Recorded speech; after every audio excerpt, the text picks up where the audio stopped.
को अलग कर दो।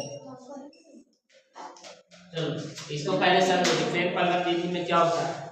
इसमें होता है फेन पलवन विधि से आपको पता चल रहा है कि फेन पलवन विधि में होता है कि हम एक सबसे पहले क्या लेंगे, एक टंकी लेंगे। क्या लेंगे, एक टंकी लेते हैं और अयस्क के चूर्ण लेते हैं।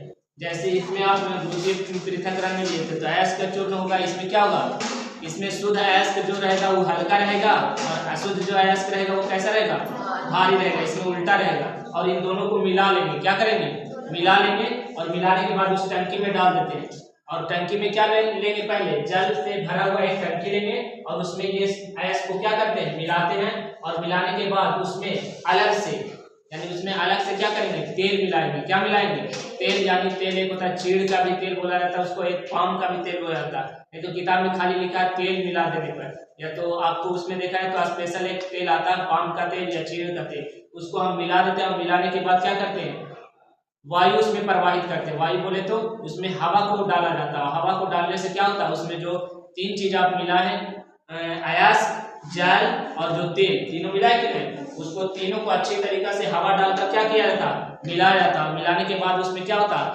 झाग बनता है। क्या बनता है, झाग। झाग बोले तो फेन बनता है। और फेन जो बनता है तो फेन कहाँ जाएगा, बनता है तो ऊपर ही नहीं आता है। तो फेन जो होगा ऊपर आता है, बाकी जो चीजें जो पानी जो होता है वो नीचे बैठता है। यानी फेन के माध्यम से जो शुद्ध अयस्क के कण होते हैं जो हल्का होते हैं वो फेन के साथ ऊपर आ जाता है। और जो अशुद्ध जो अयस्क के कण होते हैं वो क्या होता है, भारी होने के कारण नीचे धरती पे बैठ जाता है, यानी टंकी के नीचे बैठ जाता। और इस प्रकार क्या किया जाता कि फेन को क्या किया, कांच करके या तो उसको अलग करके क्या किया जाता, अलग निकाल लिया जाता है। और निकाल करके उसको क्या करते हैं, उसको सुखाने के लिए उसमें थोड़ा सा अम्ल मिलाया जाता है। और अम्ल मिलाने के बाद जो होता है वो फेन तुरंत गायब हो जाता है, यानी कुछ देर में फेन जो होता है गायब हो जाता है। और इस प्रकार जो है हमें क्या मिल जाता है, शुद्ध अयस्क प्राप्त हो जाता है। इस प्रकार जो है फेन पलवन विधि द्वारा हम किसी भी चीज को क्या करते हैं, फेन पलवन विधि के द्वारा अयस्क को प्राप्त करते हैं। समझ में आया।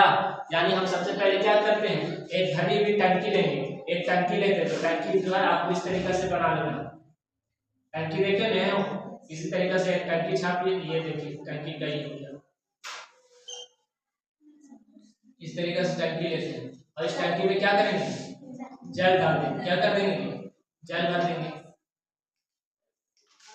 ये क्या चाहिए, जल। ये क्या है, जल। ठीक है। और इसमें जल के डालने के बाद इसमें क्या करेंगे, अयस्क मिलाएंगे। क्या मिलाएंगे, अयस्क मिलाएंगे। ठीक है। अयस्क के साथ साथ इसमें हमने क्या डाला, जल डालेंगे। क्या चीज, जल डालेंगे। और जल के साथ फिर क्या करेंगे, तेल का मिश्रण करेंगे। क्या करेंगे, तेल मिलाएंगे। यानी इसमें तेल को भी मिलाएंगे। और इससे क्या करेंगे, यहाँ पे आपको एक पाइप के साथ, यानी ये इसमें एक पाइप रहता है, यानी इस टंकी में एक पाइप फिट रहता है। इस ये पाइप का दृश्य हो गया। और यहाँ से ये पाइप का जो हो गया ये मुख्य द्वार होगा, जिससे हवा को क्या किया जाएगा, अंदर डाला जाएगा हवा। ये हो गया हवा डालने का जो है होल हो गया। यहाँ से हम क्या प्रवाहित करेंगे, हवा या बोले वायु। यहाँ से वायु को प्रवाहित किया जाता है इसके द्वारा, है ना। इसमें जैसे ही प्रवाहित होता है हवा तो इसको क्या करता है, इसमें तीनों चीज हम मिक्स कर देते हैं। अब यहाँ से और सबसे पहले हम एक चीज बताते हैं कि इनमें चूर्ण जो होते हैं किस प्रकार से होते हैं, दो चूर्ण होते हैं। यानी फेन पलवन विधि में क्या होते हैं, अयस्क के दो कण मौजूद होते हैं। यहाँ हमने सबसे पहले क्या था, अयस्क का, यानी शुद्ध अयस्क का कैसा कण मौजूद होता है, शुद्ध अयस्क, शुद्ध अयस्क का हल्का कण जी, इसमें हल्का रहेगा, हल्का कण।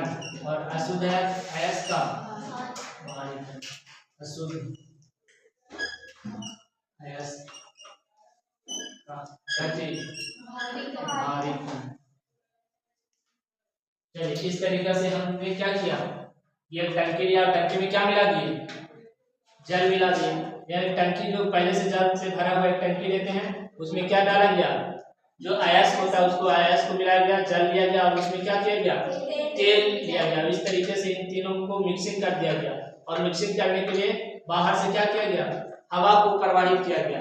अब हवा का मुंह से किया गया होगा, मुंह से फूकेगा। यहाँ पे बड़ा बड़ा फैक्ट्री लगा हो तो कोई मशीन होगा हवा डालने का, तो हवा के द्वारा यानी बहुत बड़ा प्रेशर से इसको हवा डाला गया। हवा डालने के बाद होता है इसमें तीनों चीज क्या होता है, आपस में क्या होते हैं, मिल जाते हैं। मिलने के बाद होता है मिलने के बाद हवा जो होता है आरोहित होता है, किताब में लिखा आरोहित होता है यानी घूमता है। इसके बाद क्या होता है फेन तैयार होता है जिसको हम बोलते हैं झाग तैयार होता है। और झाग जो होता है क्या होता है ऊपर की ओर आ जाता है। झाग जो होते हैं ऊपर जाकर के फैल जाते हैं और झाग जो होता है ऊपर आता है।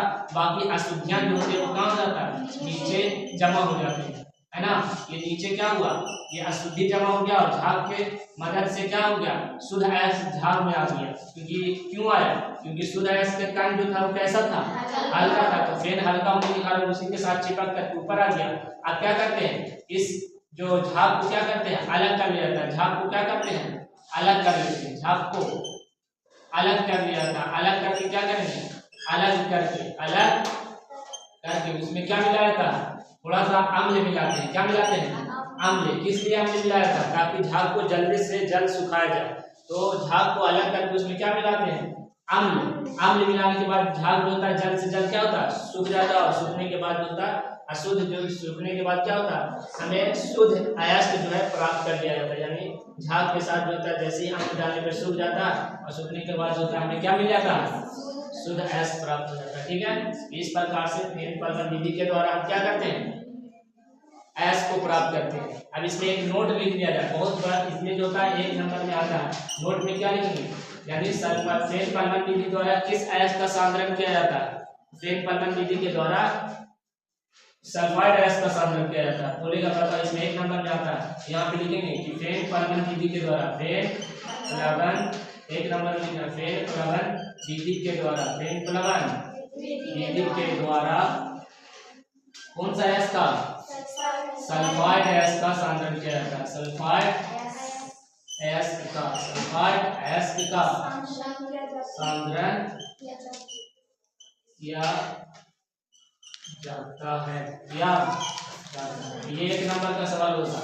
आया तो बताओ फेन पर्लन विधि के द्वारा किस अयस्क का सांद्रण किया जाता है सल्फाइड अयस्क का। तो याद रखेंगे फेन पर्लन विधि के द्वारा सल्फाइड अयस्क का सांद्रण किया जाता है। अब इसको जो है आप अपने तरीके से कैसे लैंग्वेज में लिख सकते हैं कि जब हम भारी अयस्क के कण और हल्का अयस्क के कण को क्या करते हैं एक भरी हुई टंकी में क्या करते हैं मिला देते हैं। जल से भरी हुई टंकी में डाल देते हैं और ऊपर से क्या करते हैं पाम का तेल या फिर चीड़ का तेल या फिर लिखेंगे तेल मिला देने पर उसमें क्या करते हैं बाहर से हवा को प्रवाहित किया जाता है जिससे अच्छी तरीके से तीनों क्या होते हैं मिल जाते हैं। और मिलने के बाद उसमें झाग तैयार होता है। झाग के माध्यम से शुद्ध अयस्क ऊपर आ जाता है तथा अशुद्धियां क्या होता है नीचे बैठ जाता है। और इस प्रकार शुद्ध अयस्क को इस प्रकार फेन को काट कर हम क्या करते हैं उसको सुखाने के लिए उसमें थोड़ा सा अम्ल मिलाया जाता है। और अम्ल मिलाने के बाद क्या होता है झाग सूख जाता है। और इस प्रकार जो होता है हम क्या करते हैं शुद्ध अयस्क को प्राप्त कर लिया जाता है ना। इस माध्यम से हम फेन पर्लन विधि के द्वारा क्या करते हैं शुद्ध अयस्क को प्राप्त कर लेते हैं। और यहाँ पे ये बात लिखते हैं तो लैंग्वेज में लिख सकते हो नहीं तो फिर लिखवा देंगे लिख सकते हो बताएं तो नहीं लिखोगे किताब में भी है।